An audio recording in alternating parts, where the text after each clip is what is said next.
Hello and welcome to Tales of the Sports Den or the Sports Tales, whichever you prefer. This is Scott Churchson, alongside Mr. Robert Lexington and Mr. Jason McGuire, and welcome to Spanglish World Network on Zingo TV Channel 250. Please remember to download the Zingo TV app on the app stores of iOS and Android. When you download, make sure to rate, leave a comment. Both apps are free, so you can't beat the price there.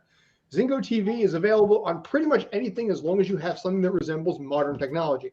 Google Chromecast, Amazon Fire, Fire TV sticks, Roku sticks, and all smart TVs 2016 and forward, as well as smartphones as well. So if you have something that resembles, again, any technology from like Obama or on, you can pretty much use, Zingo TV. Anyway, hope you guys are doing well out there. This is Tales from the Film Set. Find us always on Twitter at Film Set Tales and on Instagram and on Facebook at, big surprise, Tales from the Film Set. So we got a bunch of stuff we're going to be talking about today. Rob's got his own little segment we're going to be starting off with, which I will let him roll with in due time, about 20 minutes. I figure we can talk a little bit of Eternals tonight because a Marvel movie is getting kind of crushed by the critics, which is interesting. Doctor Who had its season premiere with Doctor Who Flux, which wasn't bad. It was pretty solid. But before we get into that, we'll start off with JT. How you doing, man? I'm doing well. As you can kind of see, I'm coming tonight. Actually, it's just 2 floors up from where I normally record from, and I'm joined tonight by Bowsette. I have nothing to add to that other than it's Bowsette. I was going to say, basically, I'm not going to get involved if you and her have a thing. I never saw the Bowsette appeal as far as a sex symbol, but that's not saying you do, but I'm just saying it's weird that some people do, and like that weird part of the internet. So, and anyway, moving on to something probably better in this case. How you doing, Rob? Doing good. Thanks again there. Groovy. Big guy. All right, so let's roll with this right now. I figure let's start off with Doctor Who because we did have the beginning of the 3rd season for Jodie Whittaker, the 3rd season for Chris Chibnall, and the beginning of the end for them both. Interestingly enough, and this is interesting, the episode didn't suck. I'm not going to give spoilers here. It's too early for spoilers. But it wasn't a bad first episode. It was not good ratings. I do not have what the ratings are here in the UK, but I'm sorry, here in the US. But in the UK, they pulled in barely 4 million. By comparison, the first episode of her, first run pulled in 8. So for a season premiere, it pulled less than half of what her first iteration did. And it's interesting on a lot of fronts because they're only doing a 6-episode season, long episodes again, but I think people are a little tired of it. Well, that's what happens when you have 2 garbage seasons in a row. Yeah. And retcon out 60 years of history and, fire all your writers and bring in a bunch of people who never wrote for the show before. Yeah, it's the last 2 seasons have been like the Last Jedi of the Doctor Who universe. I'm not really surprised at all. I honestly didn't watch it. I guess I should have for this review, but I had no interest as a fan. I watched it because it makes Robin happy. She wants to watch it. I'm like, all right, fine. We'll zip. It's one of those things I can zip through. Zip through commercials, and it was like I said, it was the best season premiere that they have had. But also, the writers now have 2 years under their belt of writing for this. Previously, like I said, these writers, some of them never even wrote an episode of episodic television before. The closest comparison I had is I was talking to somebody last night, is imagine if Dick Wolf, Law and Order, the original Law and Order is being rebooted again. The original is being rebooted.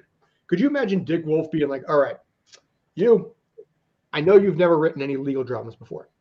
I know you've never written some cop dramas. But you have written some damn good children's books, and that Broadway show was amazing. You're hired. Go write legal stuff. That is literally what actually happened here, except, take out Law and Order and then sci-fi instead.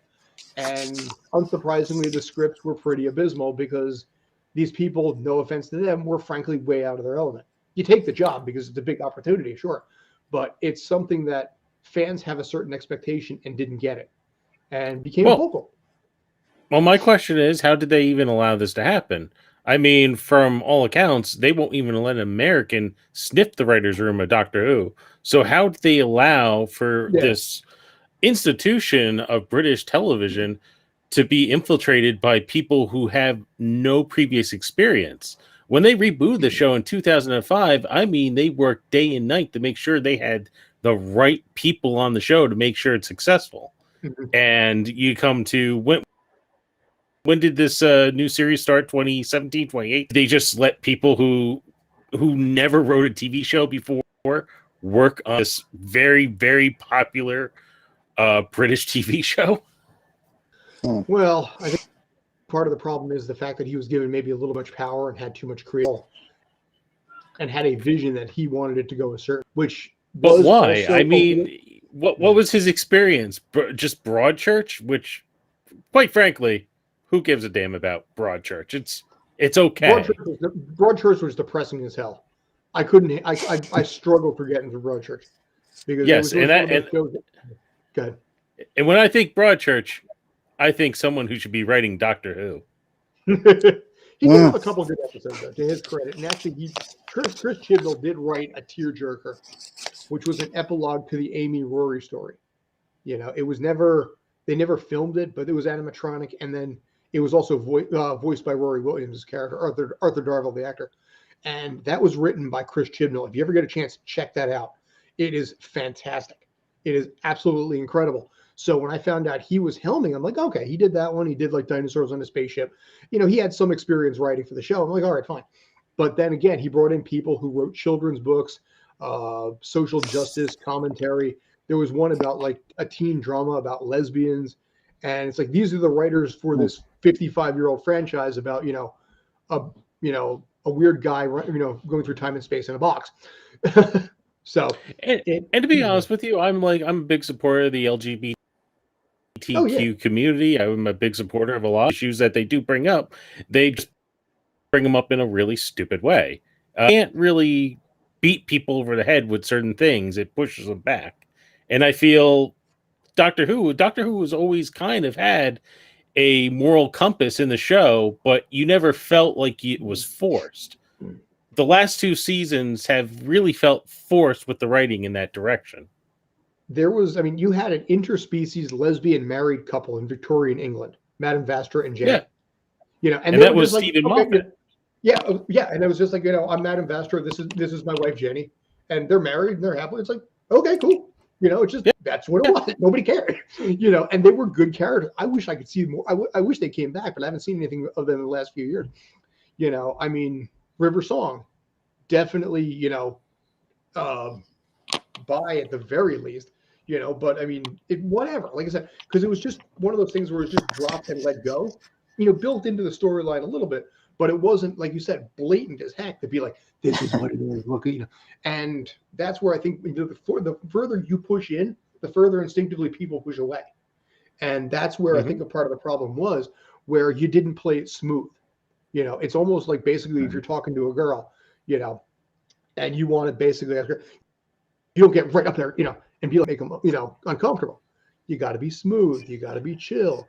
You got to be cool. You got to be. But wiser. You got to be wiser. But like I said, yeah, I mean, even Russell T Davies, like Russell T Davis, is a gay man. So I am right about that, right? Because now I'm like, I think he's gay. I hope I'm not wrong about that. But you know what? I'm not. I'm just gonna say that I got another guy. He was the first writer of the new series, and he did a really well job. And before that, I believe he was writing content more towards his sexuality. And again, it's yeah. All right, cool. It's he came out as teenagers.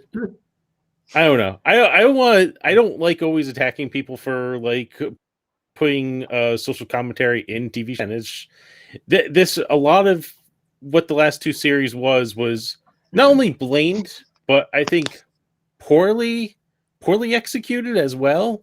Some of the messages didn't make sense, like the Amazon in that one episode. Oh yeah, the Kablam or something. Season 1. Yeah, and the whole thing was, Well- don't kill corporate America or something like that. And then at the end, they're like, no, we're all good with corporate workers. Well, there was that one episode with the spiders, if you remember the beginning of the first season, where you had a very, very Donald Trump, character played by Chris Knopf of Law and Order fame. And spiders that basically through radioactivity and things like that had grown up to be so big and so large, and they were literally asphyxiating because they couldn't breathe enough. They couldn't get enough air.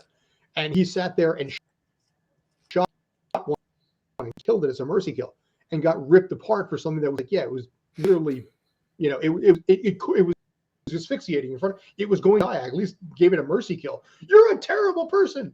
And then at the end of the episode, what do? They trap them all in a panic room where they can live happily and in peace and never get in, never get out for 6 months, and they can live in peace. And then after 6 months, they probably all either asphyxiate again or they feed each other. Yeah, but like I said, that was the happy ending as opposed to being like, you have all these spiders, you couldn't drop them on a planet someplace. You could do that. You have the technology. But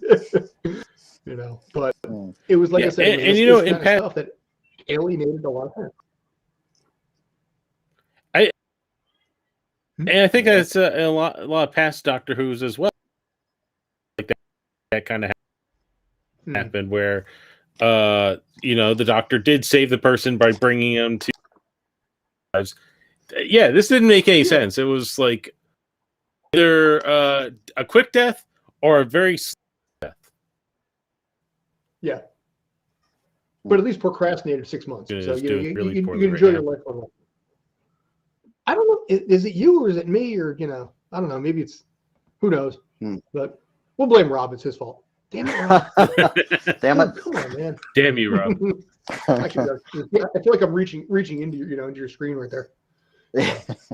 But yeah, like I said, I mean, anyway, it's bottom line is the first episode was solid. I'm mildly curious at this point, but Russell T Davies is coming back, so it's going to be very interesting to see what happens with him going forward. But he's going to be the new writer? Anyway, Mr. Leck, how you doing, man? Yes, he's coming back. Nice. Russell T. No, that I'd be David Tennant.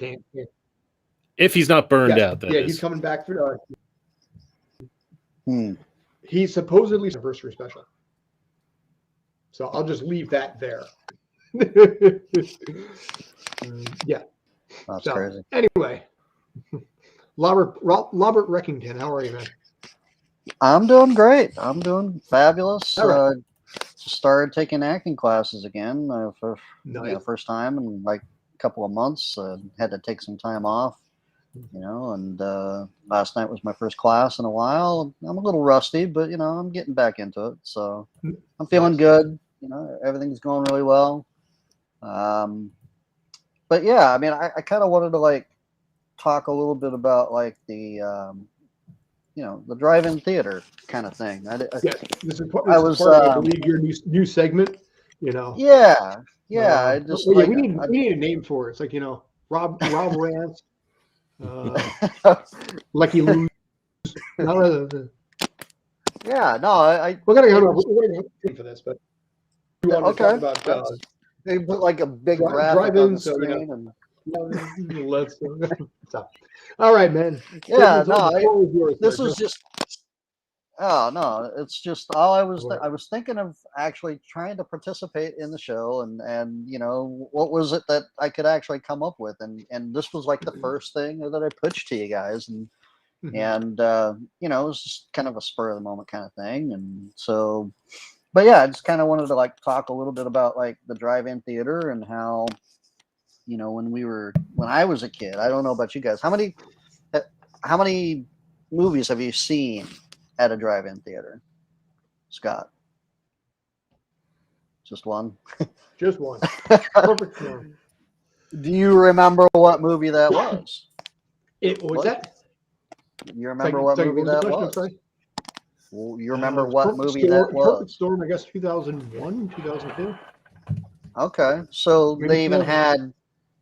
they even had drive-in theaters even in the early 2000s. It was in West Jersey.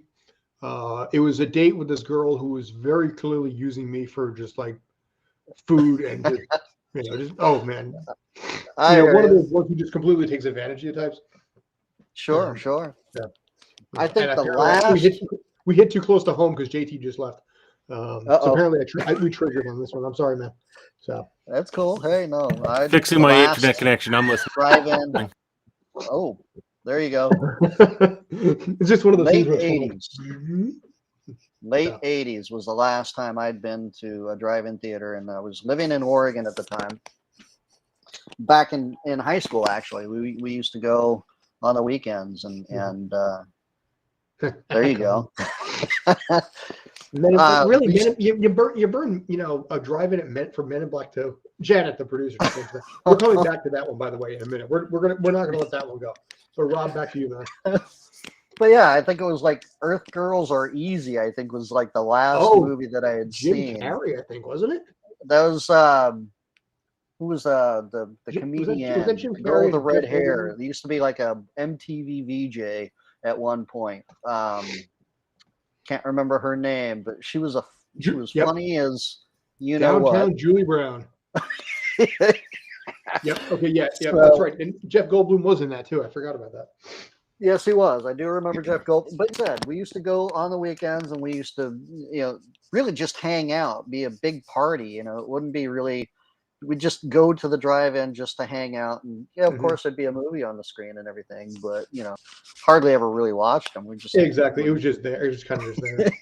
kind of like background noise, But I think that it's kind of getting a resurgence in a way, only because you've got this COVID going around, and people.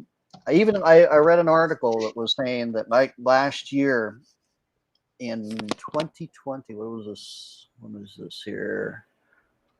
But yeah, in 2020 there was a lot more pickup as far as people going to the drive-in, because the virus, it upended lives, it broke routines, and Mhm. mothballed most forms of in-person. People, they wanted to spend their time watching a movie, but they didn't necessarily want to stay in the house. Of course, this was before everything got really shut down. Sure. But there was a pickup in the number of people going to the drive-ins, and I know that in New Jersey was the very first drive-in movie theater in Camden, New Jersey, back in, I got it right here, 1933. Wow. Okay. 1933 was the first viewing at a drive-in here in Camden, New Jersey. And that's, because it's been around so long, Yeah.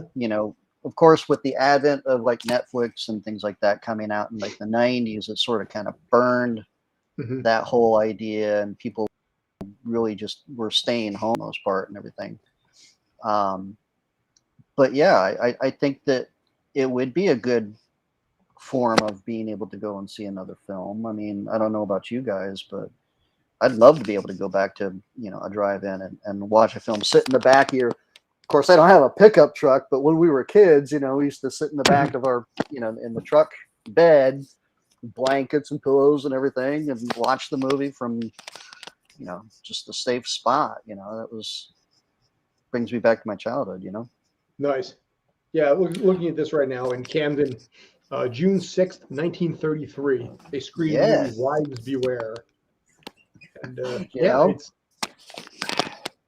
Well, But the you know, interesting thing is, though, too, is that not only was like New Jersey like the first drive-in theater and everything, but a lot of like the film industry started not just in New York City, but here in New Jersey as well. Over in Fort Lee, they've got, I don't know if you've been through the main street in Fort Lee. There's like not recently. I was in Englewood, or the town of Englewood last week. But okay. Well, now if you go down Main Street in Fort Lee, there is, right before you get to, there's like the big fire station off to Mhm. the right-hand side if you're going east. There's a huge wide open space that they've got like a storage, like a whatever, like a storage That's like one of those storage units type things. Yeah. Yeah. That particular location right there was where Universal Studios had started. Hmm. So before they had moved out to California. So I mean, New Jersey's just like it's a hotbed for like all the beginnings of film and everything. And it was just the idea behind, coming up with this drive-in theater thing was just sort of kind of a great way to, I think, start this whole thing that we're gonna move forward with. I mean, it does make sense that it would have a resurgence like that because, like I said, COVID, but also everything old is new again. And the idea of being able to go, Definitely. maybe bring your own snacks, that sort of thing. Bring the kids, and I was looking at some of the prices. It's like $25 a car, which if you have a family of 4 or even 5, maybe you want to pull that off. Even if we'll just say a family of 4, 2 parents, 2 kids, kind of thing, or the parent and 2 kids. The price and the value of it is great. Exactly. And if you got a nice night where the weather, nice breeze or anything like that. I mean, in my case, I remember, like I said, I saw the movie Perfect Storm, the Mark Wahlberg, George Clooney movie. Because when you think about drive-in movies, that's the one you think about. Almost as bad as that could be, like, or possibly even worse than that would be Men in Black 2. But and apparently, again, we just triggered JT because now he's on again. So, let's see. My friend has agoraphobia. Taking your kids to drive in because even okay. Which one was agoraphobia? No, it's not. Is that fear of heights? No. That was agoraphobia. What is that? Can't be around crowds. Fear of crowds. Yeah. Gotcha. I don't really have agoraphobia. I just have agora. I'm agora something. You're a gory. I just have a resentment for basically crowds, not a fear of them. It's like I just hate being around people. Yeah. So of course, all of my days in New York City. Yeah. But yeah, I mean, it totally makes sense that something like that would have a resurgence. And again, $25, even $30 a car is a really good deal for a night like that. Exactly. When you got like a full carload of people, well, maybe not even a full carload of people, you're still getting a good enough price. If it's like a first run movie, you're going to be able to get in cheaper than you would go individually to a movie theater. Oh yeah. So a ticket's $25 easy. Not counting popcorn, not counting travel. And exactly. I mean, I had a conversation with somebody yesterday about this. It's like, which would you rather do? Pay $20 to see it in a theater or pay $20 to see it on TV? And I think everybody would be like $20 for TV. You can sit on your own couch. You can pause it when you really have to pee. And if you've ever, like I said, that movie theater need to pee is one of the worst feelings I think a person could have, because you're in that moment and you're like, oh God, how fast can I pee? Can I hold this? Will anybody notice if I pee into this cup next to me? If I run out, how fast can I pee so I don't actually miss much of the movie? I did that for the first Fantastic Beasts movie. Where Rob and I were watching it in New Brunswick, and New Brunswick is like a really nice theater, but its rooms are not close. So 2 hours into this thing, we're starting to get into the third act, starting to get dramatic. And all of a sudden, you're just you start doing one of these things, and you start doing that. Where you're trying to hold it best you can, and you're like, I can't do this anymore. And yeah, that was the fastest pee I ever took at a urinal. But that they at the movie theaters, they must put something in the drinks to make you have to go to the restroom like every 5 minutes. It's a conspiracy. Well, you have to walk past the concession stand. Exactly. There you go. Maybe there's something to this. So, but yeah, I mean, like I said, for me, the next big movie I'll probably end up seeing will be Matrix Regurgitations, and when that comes out, it's coming out, in theaters and HBO Max, and I'll be like, yeah, I'm just watching it here. Pause it when I need to, pee if I feel like it. Yeah. But the whole idea behind, the drive-in, I thought was like, you've got the opportunity to be able to get out, but you're still kind of at least separated, I mean, you got that distance between you and everything. Well, also from a standpoint, it also gets the movies, the theater's money, the films are getting some coin as well. And that's a big part of it as well. I mean, they lost a bunch last year, and the whole thing with the movie producers and the IATSE, the IATSE, everything like that has come partly because of what's happened with COVID. Right. Yeah. No, I totally get it. And with productions being shut down and everything, it's almost as if like they had some kind of, well, I mean, I couldn't really say because I haven't really been to a drive-in a while, but the idea to play like these older films and things like that for people to at least just get an opportunity to see a film, that's how I saw it. To see it anyway. But yeah, never been to one there, JT. Yeah, I was just about to ask you. He's very, he's very reflective right now. Yes. No, I was just letting you guys talk on a little bit. I've never been to a drive-in theater, so I really actually don't have much to say about it. It's something I always wanted to do, but unfortunately, there's not too many around here these days. That's true. Yeah, that's true. I know of the one. There's one up in upstate New York near Nyack, and then there's one in Warwick, which is over in Orange County, New York. Mm-hmm. So those are the only ones that I know of. Like here, my girlfriend, she was telling me that like in Paramus, where the Garden State Plaza was, that was the huge movie, the huge drive-in theater. And me being from Oregon, I wouldn't know that. She's been here all her life and everything. So yeah, they used to go all the time to the movie, to the drive-in there at the. Even though I didn't have my own personal experience with it. I do remember tales from some family members as a kid. I believe there used to be one many, many moons ago in Irvington, New Jersey.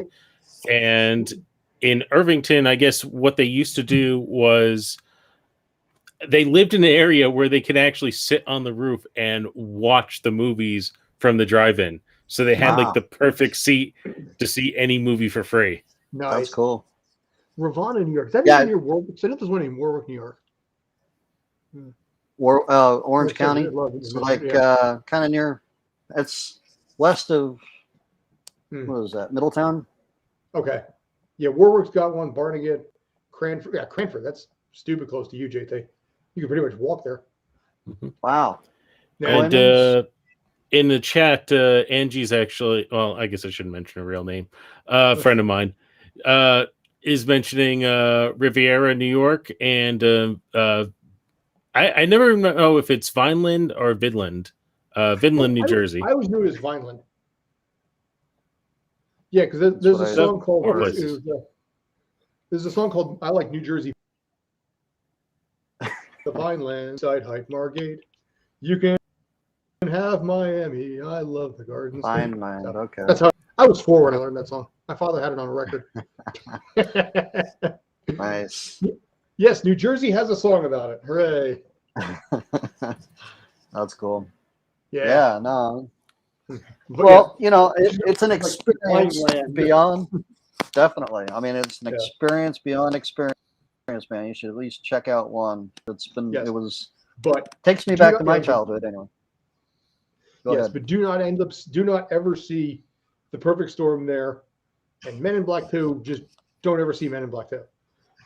I'm so brutally disappointed by that movie. My God, that I saw in theaters, and I was like, "Wow, this is not good." The best part of the movie. Go ahead. I think every movie goes down each one because I didn't like 3 too much either, and I liked International, but I went with Ryan. He was like, I know you want to see this, and it's your birthday, so we'll go see this movie together. He despised that film. A lot of people. I haven't seen it yet, but it wasn't great. It wasn't well written, but I like the people involved in it, so that's what made it enjoyable to me. But yeah, probably not a great movie. I always thought I like 3 because here's the thing: they started actually without having an ending to that movie. Is a really bad sign. The last time I could think of that was Jurassic Park 3. Where in the end he's using the Velociraptor like skull to communicate with the Velociraptors, if you recall. Arguably one of the smartest dinosaurs they've got. He's sitting there going, and they're like, "Oh, okay, cool. Hey, Bob." They just leave. And Men in Black 3 was doomed in a lot of ways because it didn't have an ending. And to their credit, I loved what they did with that ending, how they tied everything together, it's been 10 years at this point, where it turns out that he ends up meeting his father and doesn't realize that he was there when his father died and was just neuralized by a very young Kay. And I thought, damn, that was a really good ending. where his father got to see what his son was going to be when he grew up, and saw what how his son turned out and all this kind of stuff. And I'm just like,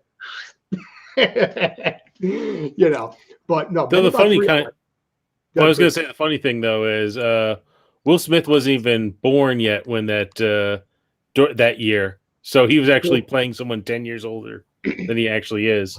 Well, he's also immortal. I'm pretty sure the only way he dies is if he gets his head chopped off. It could be only one. There can be only Get one. jiggy with it. But Get jiggy with it. get jiggy with it. Hey, listen, I don't know how this came up in conversation, but somehow or another, we got in the conversation of like 1-900 lines, and not like the dirty ones.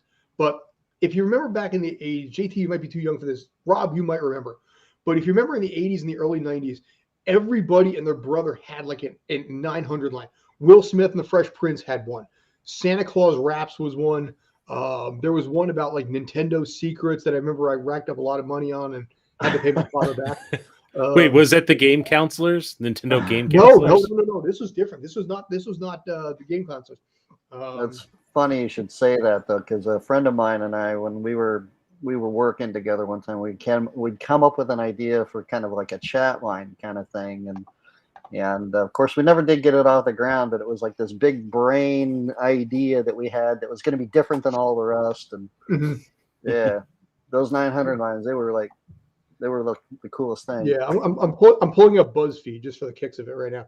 By the way, I just want to point out that in 1980s and early 90s money, it was $2 a minute for the first minute, and then it was anywhere between like 45 cents to another $2 every minute after that.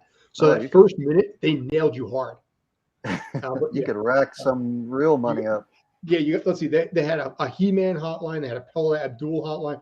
Hulk Hogan had one. Jessica Hahn. Oh, Jessica Hahn. Jessica Hahn. There you go. You can call. You can have the Warrant fan hotline. The group Warrant. WWF. Grandpa Lewis from the Munsters. The guy who played the Grandpa in the Munsters. New Kids on the Block. Yeah. I mean, all of these ones were just Tiffany, DJ Jesse Jeff. I think with the WWE, there was actually one where if you called it, they would wish you a happy birthday, and you could request someone like 1990s Undertaker, and he'd wish you a happy birthday, like, hello, and I hope you rest in peace. That's funny. But yeah, I mean, they had so many. This is a great one. There's one called the Crying Hotline. A number that you call that'll make you cry. It would, I remember this one. Basically, all it is for $2 a minute, you can listen to someone tell you really depressing stories. Yeah, that's something I want. But Freddy Krueger, Rapping Santa, and like I said, all of them were $2 a minute, and they were huge. They were what basically the equivalent of, you see all the commercials like sports betting now. This is what it was, littered through television back then, especially on Saturday mornings.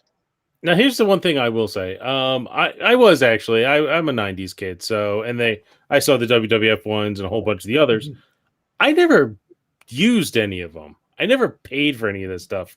Probably also because you need an adult, and if I ever asked my parents for this, they would have been like, "What's you wrong need with a credit card." Yeah. Yeah, actually, no, it didn't need a credit card, but it charged to the phone bill in my case. Yeah, so I remember this conversation to this day, and it was 1988.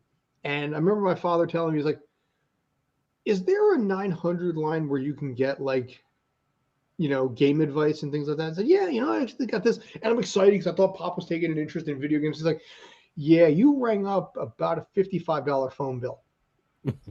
And here I am at like 12, maybe not even 13 years old. I'm like, oh God. And he's like, I'll take care. You're going to pay me back, but I'll take care of this when I resolve it. But what was really cool about him at that point, my father was so cool. What really cool about him was he's like, I know you saved up a bunch of money for, a video game. Go get the game, buy that, and then you can start paying me off.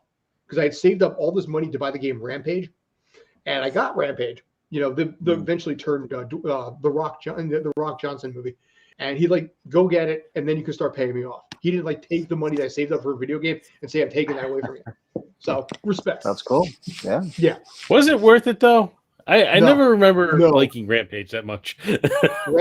Rampage had the biggest bitch slap of an ending because you spend literally 2.5 hours doing the exact same thing. Climb up building, punch building, climb up building, and it was so much lather, rinse, and repeat. And you're like, finally, you've been through all 50 states. You've done this 2.5 hours. The entire ending, just credits. And that's Wow. all it friggin' was. Mm. Oh, I was You so won. angry with that. Yeah. Yeah. It was kind of like that bit from Christmas Story. It's like a crummy commercial. Son of a bitch. Huh. Anyway, go ahead. I shouldn't bring up this topic because I don't have any of the information in front of me. Maybe I should have done that while you were talking. Has anyone heard about that? Netflix might want to actually start a brand new studio in New Jersey, inside Yes. Fort Monmouth. Yes. There has been some talk of that, yeah. I don't know if Netflix is bringing back the Marvel stuff or what's going on with that, but there has been some talk about opening up. There's been talk about opening up studios in New Jersey for a while. The problem with Fort Monmouth is it's not really within a zone, as they call it.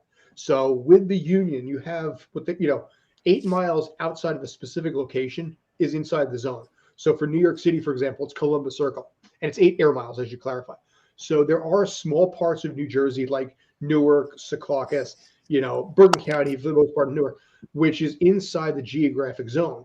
Once you leave that, though, then you have to pay travel for every union member, involved. So if you're a background actor or a stand-in, you make a ton of bank because you're off, because your day starts earlier. I did a project, for example, in Long Island. I was an hour plus out of the zone. So I was driving home and I was still on the clock. And you can, like I said, when you're making $45, $50, $60 an hour and you got an extra 3 hours tacked onto that, that's not bad. Mhm. So my only question in this case, if they're doing Fort Monmouth, they would probably be out of the zone with a studio like that. I mean, unless it's too close. Well, what about for Philadelphia?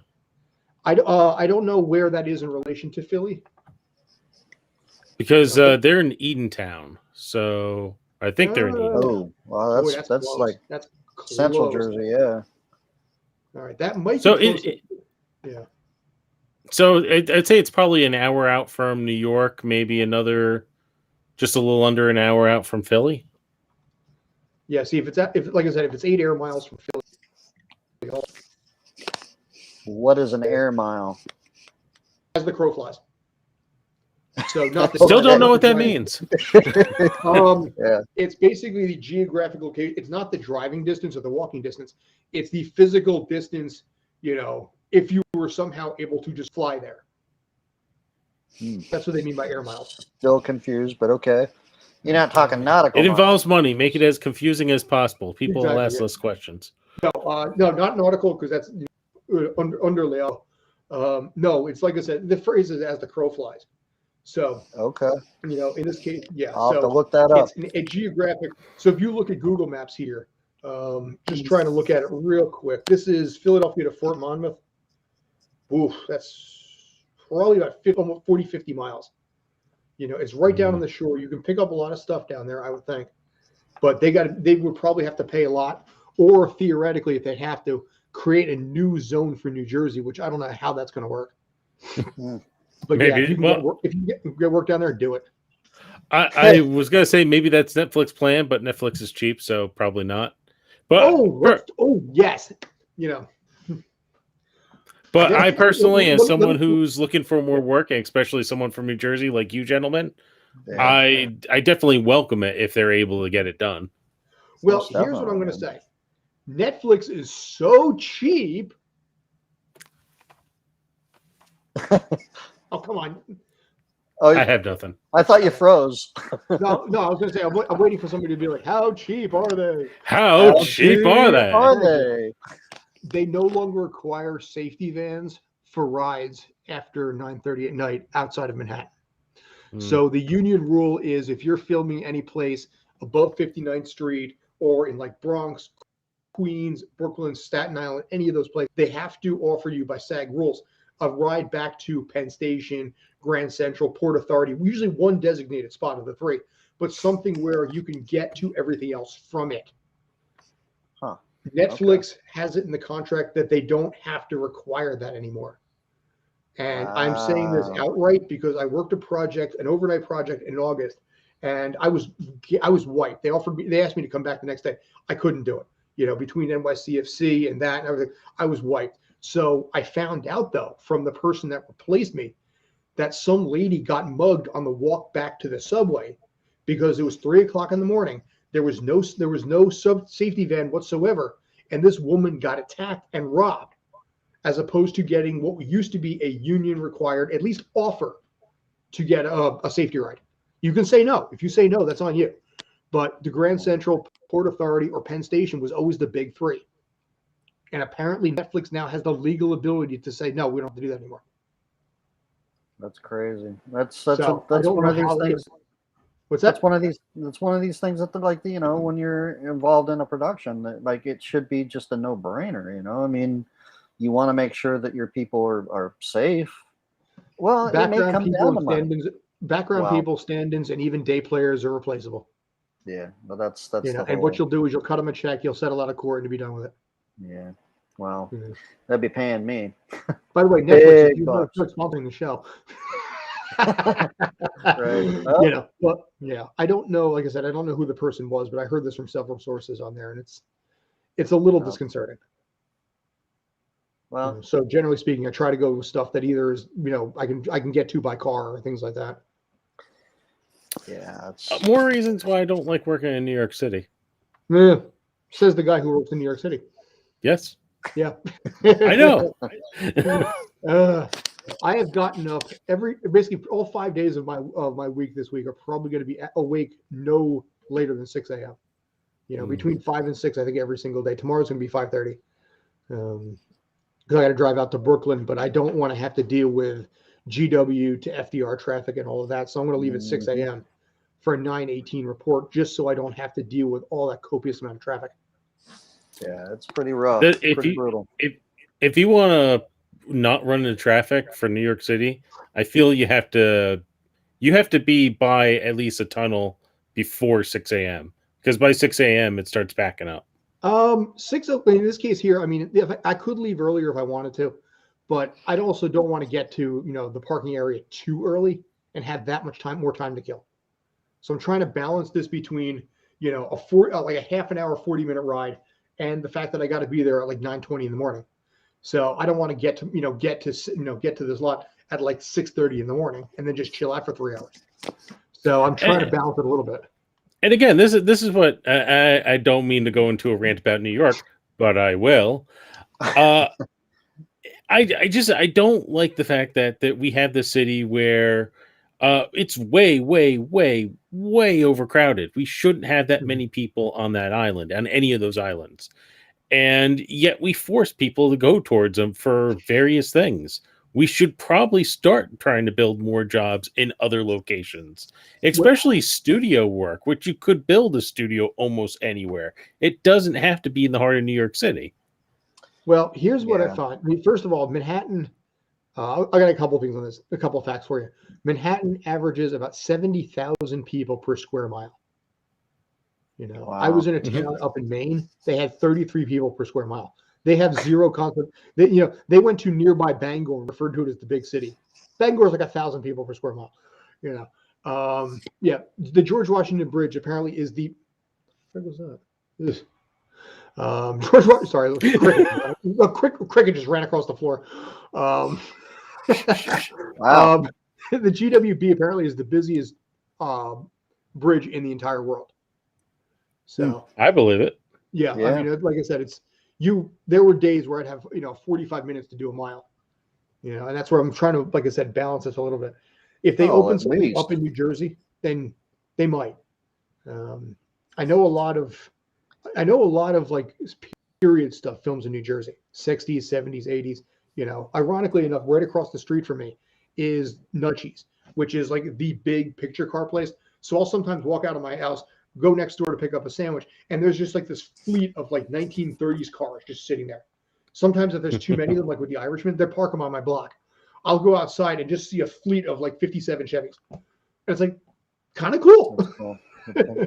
That's pretty But good. you know, I guess a big production hub for the last few years has been Atlanta, Georgia, and I think with what happened recently in the elections last year, a lot of productions have been wanting to leave. So, hey, if they want to come to New Jersey, I'm more than welcome to it.